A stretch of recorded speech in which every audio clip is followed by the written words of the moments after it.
Hello there, it's only a quick video, so you don't need to grab a coffee.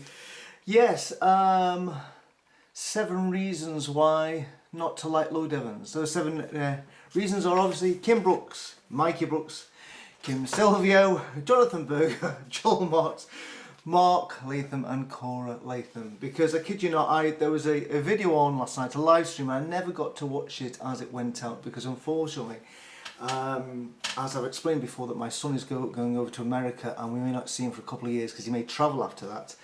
We booked in a family night to watch Dances with Wolves, which he's never seen before, and it's a very, very long film. It's 3 hours, so I don't think I could have said to the family, "Oh, by the way, can we put that one on hold so we can watch a live stream of the Magnificent Seven on the Vast Apostate Hour video channel?" And so I started watching it after it finished, and around about 1 o'clock I was getting there. I thought I can't last any longer. It was like 2.5 hours long, and I continued to watch it this morning at 7 o'clock. 7 o'clock this morning to follow up before I go out and do a bit of gardening for some paying customers.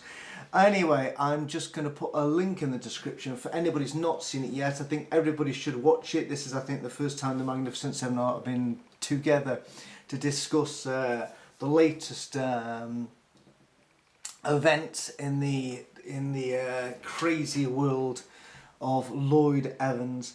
So it's entitled Between the Lines with the Magnificent Seven Live. So I'm going to put a little link to that in the description for everybody to watch if you haven't watched it. And obviously you can stagger over it. I would have liked to have been able to comment during the actual live stream, but if anybody's watching it next time, guys, give me a heads up on this one so I can arrange to watch along with everybody else. But a few of the interesting things that came out is when you actually listen to these people actually talking, you actually realise that these are people who genuinely do care about ex-Jehovah's Witnesses and actually have done things that they're not told anybody else about, have actually done things to practically help other people, where, as we know, all that Lloyd Evans done is just take the money and spent it on himself. And when people have asked for practical assistance, he's actually just said, you know, and even financial assistance, he's not there because he's not there for them at all. And even a long time ago, the guitarist in my band, Always the Way, this is going back a few years when I first started to listen to Lloyd, he actually said to me, "Lloyd, is he that big, the big guy with the bead in the hair?" Says I, and he went, "I can't stand him." And it wasn't because of obviously what we now know. It's just going back a number of years. It was purely because he realised it was all about the whole thing was about him, about Lloyd Evans. I think of all the things that I watched in that 2.5 hours, and some of it is really, really interesting. And there's a lot of a backstory which I didn't know because, of course, I'd only particularly watched the videos of Lloyd Evans, which of course I'll never do again in my life. And so it's interesting to hear the backstory of the other people, of Joel and Mark and Cora and Kim and Mike, and see their relationship maybe started off with him okay and then went tits up. The thing that Cora said, and I'm struggling why Cora is one of the Magnificent Seven, because, you know, as far as I'm aware, Mark did a couple of videos, I think 2 videos, and I've done maybe about 22 videos, and Cora didn't do any videos, and yet she's down. So I think all she's done is retweet what other people have said, but it isn't her original content. So I think, Lloyd, if you're listening, I think you're going to lose that one on Cora. But anyway, Cora came up with a couple of things which I thought were the things that stood out with me the most. I'll probably start to remember during the day the things that happened up to 1 o'clock, but which I've probably forgotten about. But anyway, the 2 things that stood out for me that Cora said was, and also Mark said, that the fan base, well, the cult base that Lloyd Evans had. Well, apparently Mark and Cora actually went to number 10 Downing Street I don't know, there's a petition, I don't know what it was, and obviously maybe they can advise what it was. Obviously in relation, I believe, to Jehovah's Witnesses. They said, imagine what could have been done if Lloyd Evans had actually used his massive cultish fan base to organise something that meant something. Imagine if he did that. Imagine if he just said it right. You know, it might have been whatever it was, whether it was shunning the blood issue or CSA, and actually done something to try to achieve something. Imagine if he'd done that by getting a lot of people to turn up, like maybe hundreds, maybe thousands of people, and for them to protest outside somebody important's office or outside a Kingdom Hall, for instance, and actually make the news and make an impact. He could have done that time and time and time again, and he didn't do that. You have to ask yourself why. And the other thing that Chorus said, which I thought was very, very interesting, I never thought about this point before, and now also I'm going, yeah, that makes sense. It's this point that Lloyd doesn't want the watchtower to fall. He wants this to go on and on, because if the watchtower falls tomorrow, what's he going to do for a job? Because his whole income is derived against talking about the witnesses. So maybe that's why he doesn't want to put himself, do as much as he really could do in the position that he was in. He's no longer in that position anymore. But in the position that he was in, imagine what he could have done with the influence that he had in trying to bring down the watchtower. Instead, he was just doing stupid stunts like rowing out on the lake in Warwick and ringing up Tony Morris and all the shit stuff that he did, all the things that he could have done, but he didn't do. He could have made a difference, not just within with ex-witnesses, but all to do with just telling, making people who aren't witnesses aware of what's actually been going on for years and years and years. But it was all about him, and that never happened, unfortunately. What a shame, because obviously when you listen to these other people, these other 7 people talk, it clearly was never about them.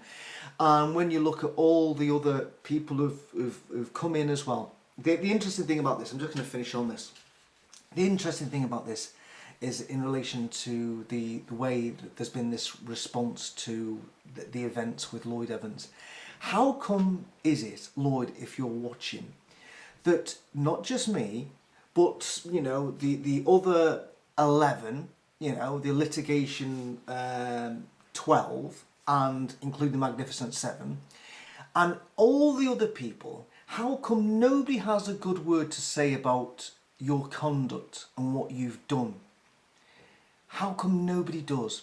How come there's just people who aren't even Jehovah's Witnesses are commenting about this and can see this guy for what he really is? How come that has not yet sunk down with him, that he's not realising, hey, it isn't just these 12. There's lots of other people realise that fundamentally I've done something really horrible. I don't get it. And the interesting thing is how many people have come out and done supportive videos.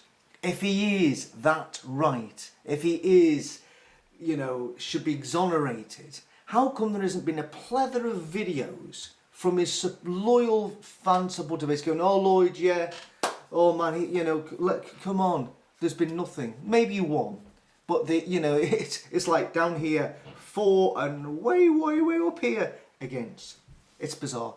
So I'm going to end on that. And just one other thing I've just remembered, I said things might come back, which Cora said. Again, Cora said, just before I went to bed last night, I think one of the things she said was that she thinks the reason for this, just, bookending what I've just said, was the reason for this is because she thinks that maybe he is mentally ill. I don't know why his psychiatrist hasn't actually told him, Lloyd, you have a mental illness. Because maybe this is what it's all about. Maybe the reason why he can't see this is because he can't see this. Because there is some mental problem with the way his brain works and that he can't see this. That's the only thing. She said that. And, because all these other people can't be wrong and just him right. And I don't think he can understand that. And I think only with somebody who is mentally ill can't see that. But anyhow, it's still our job it's still our job to make other people aware of this and try to drive drive people who are PMOs to not go to his channel but go to all the other channels. It's our job to make sure that they don't go there, because it might end up them going to his channel, that it ends up being the reason why they don't leave the witnesses. So that's why we have to continue doing what we're doing. Anyway, that's it. It's only a short video. I wanted to be short because I think we have to drive people to go and watch this video. I think it's well worth it for people who, you know, didn't know, you know, the history of, you know, of Lloyd and these other people who just got absolutely hacked off, the way that this guy just turned in and just steamrolled everybody else over and treated them like shit, to be honest with you. But anyway, if any of the Magnificent Seven are watching, good luck with you 100%. We'll keep on supporting you. And if you're going to do another live stream, give us a heads up, and hopefully the next time I can actually watch as it goes on. So anyway, hello to everybody that I actually never got to say hello to tonight. Doing a fantastic job. And yet again, we have to keep on saying this, yes again, Kim Silvio, thank you very much. Without Kim Silvio, we wouldn't be where we are today. We honestly, let's just think of all the shit that Kim Silvio got.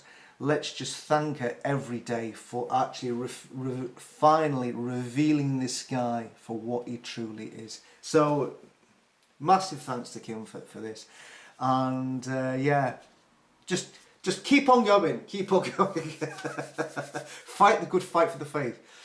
Yeah. Anyway, see you later everybody. Nice to see you all. Bye bye.